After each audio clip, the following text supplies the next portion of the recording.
Hey, welcome back to Backcountry Amateur Radio. I just wanted to take a couple minutes here and just kind of show you what is in the breakdown in my backpack, really more or less how it's set up. I know I've done this before, but I've never committed an actual video to just showing how I set it up. So I went to a park and set up the station, and then I just walked through everything I've got. Kind of thing to note is the DAC stakes for guying out my trekking pole and for guying out my fishing pole mast, and they work really well. I have such good luck with them. So anyway, something to think about if you're having trouble bending stakes. Then again, if you don't use stakes, then not a big deal. Other than that, I just wanted to kind of make a plug for the On the Air magazine from ARRL. I think it's really cool. They have been doing this and I think very helpful information, really good publication for the newbies. I just wish they were more invested in it. I wish we had monthly issues instead of bi-monthly issues, like 6 times a year for that kind of quality content. Really, yeah, it's just not enough. So hey, RRL, please make more. Really liking the literature and the writing. Whatever's done in the On the Air publication is pretty cool. So anyway, moving on, I just want to thank everybody for subscribing to the channel, for checking out the videos, and for the feedback I get. A while back I did that giveaway for the GS5B, and I probably gave it away too soon, so I did acquire another one. But in that, I learned that what everyone wants to see is a bit more radio reviews.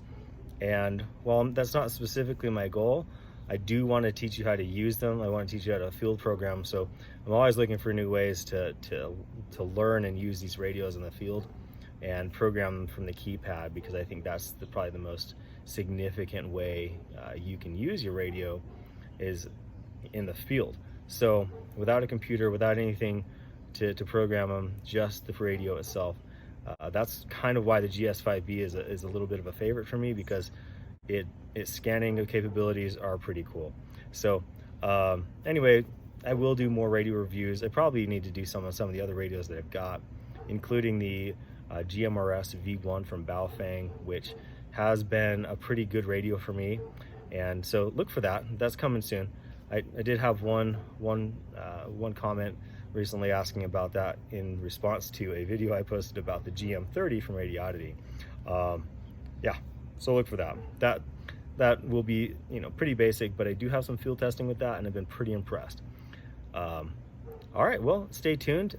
This is going to be just a breakdown of how my station is set up, what I run, and kind of why I run it. And in the future, obviously, variations. I'll make some other videos, but hopefully it's useful. If you're not really looking for that today, then you have a good one, and I'll see you down the trail. All right, we'll check in a second. All right, first off, this is the only radio I've got for HF, so I pack the Yaesu 891, FT-891, and I believe that it works exceptionally well, except for the fact that it's a bit heavy for how I've been using it. Come over here. I've got the Bioenno 12 volt 6 amp hour battery. This battery, I can run the radio at 15 watts and safely use the battery. It's great. And then I have installed Anderson power poles over here running into the back of the radio. You can see where I've kind of shortened my cables a little bit while being able to maintain the fuse box. Here I have the rig rails, and I got these off eBay. I think I ordered them. They shipped out of New Zealand. It took about 3 weeks for them to get here, but I maintain that on the radio, whether at home or in the field. It helps protect your knobs. So coming down here, you can see I've got an RG174 coax. That makes a really lightweight coax for portable, and it works great. I've tuned the antenna and the coax, so it's just I don't use any other coax besides this with this antenna. I figure this is as good as I can get it. And it tunes in to about 1.3 to 1 SWR, which is great. And then here's, it's about 16 feet long, and it feeds up to my antenna. Now, my antenna, I position on my guide out trekking pole. You see how I've guided these. Here's these stakes. These stakes are incredible, and I recommend them over any other stake. They are the DAC V best, as in V, like the shape, stake. And I'll zoom in there. Anyway, back to the antenna here, which is really the curiosity. Seen a lot of posts about this antenna lately. I ordered mine back early January, so I had it ready for field day. You can see I've done things a little bit differently. Now I'm going to continue to modify this so that it works for my use the way I want it to. But the KM4ACK winder antenna, end fed half wave, is an incredible antenna. It's portable. Now it's light, it's 6 ounces or less, and you can see the little elastic cord or bungee cord that comes with the kit. I use it to reinforce the position so it doesn't move around on the bottom of the trekking pole, or this, in this case, this configuration, the top. So a couple things to note. One of my biggest hangups with this antenna, and I've got to figure out a way around this, and I'm probably going to buy a locking nut with the threaded nylon thing on it. This whole configuration, whenever I reorient the antenna wire when I pack it down and wind it up so that the leads point that way into the antenna, and so it takes a strain off the antenna, the actual wire. And so I loosen the wing nut, but what happens invariably, no matter how tight I get this at home on the bench, it loosens up. And so with that loose and this guy rattling around, the connection's poor and your SWR skyrockets. So you have to be ready for that. Now, another thing, this, whoops, oh, there we go. Another thing, this, I need to actually just do some hot glue job around this, like is done in the video that Jason, KM4ACK, puts together for putting this thing together.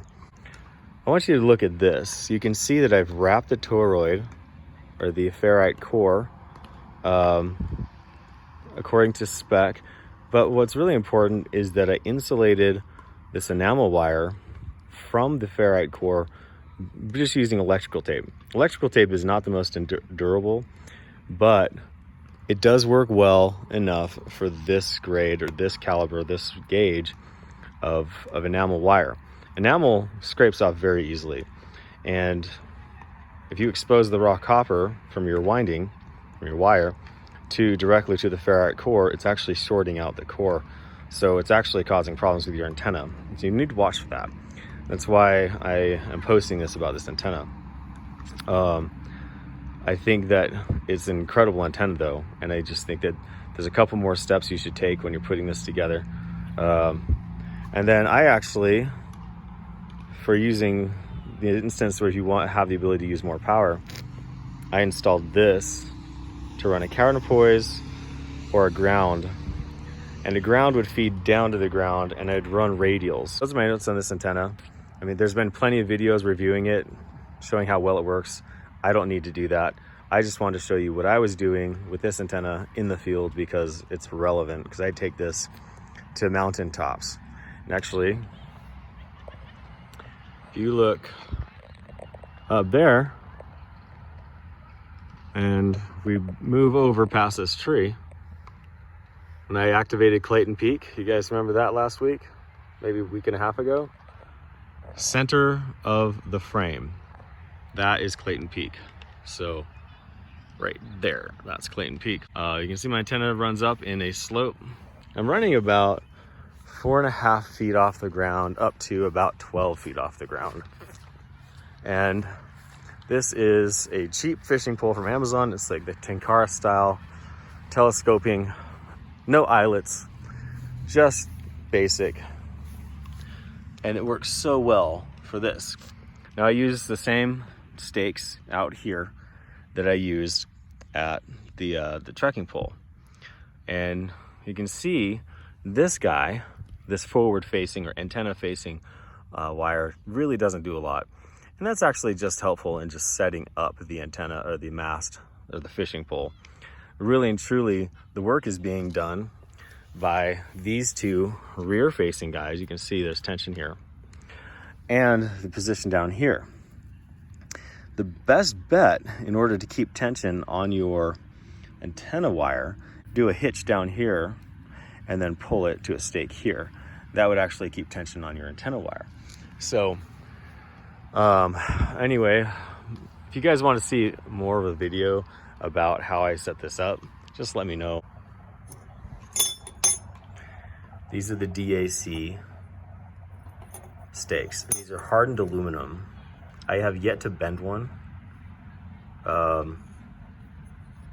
Really like these. So here you go, you can see the emblem on this one. This one has been in use for a long time. So, it does make me wonder though, there's no badge on these. If these are, nope, there it is. There it is, there's a badge, there's a DAC. It's like, do I have imposter stakes? So I'll put a link for all this equipment in the description below. And hopefully that helps you out in your equipment planning. With stakes, I like to have this bag, just a small bag to keep the dirt from the radio and the other, electronics. My guy lines and the stake bag, so my little guy cords, they go back into this. This is actually a bag for ski skins for ski mountaineering, climbing up the mountains with the skis on. And that keeps all that stuff separate so you can keep the electronics dry and clean. All right, that's that on the equipment breakdown. Please, if you have questions, hit me up. I'll see you down the road. Thanks again for watching, and enjoy your time out in the field. Backcountry Amateur Radio.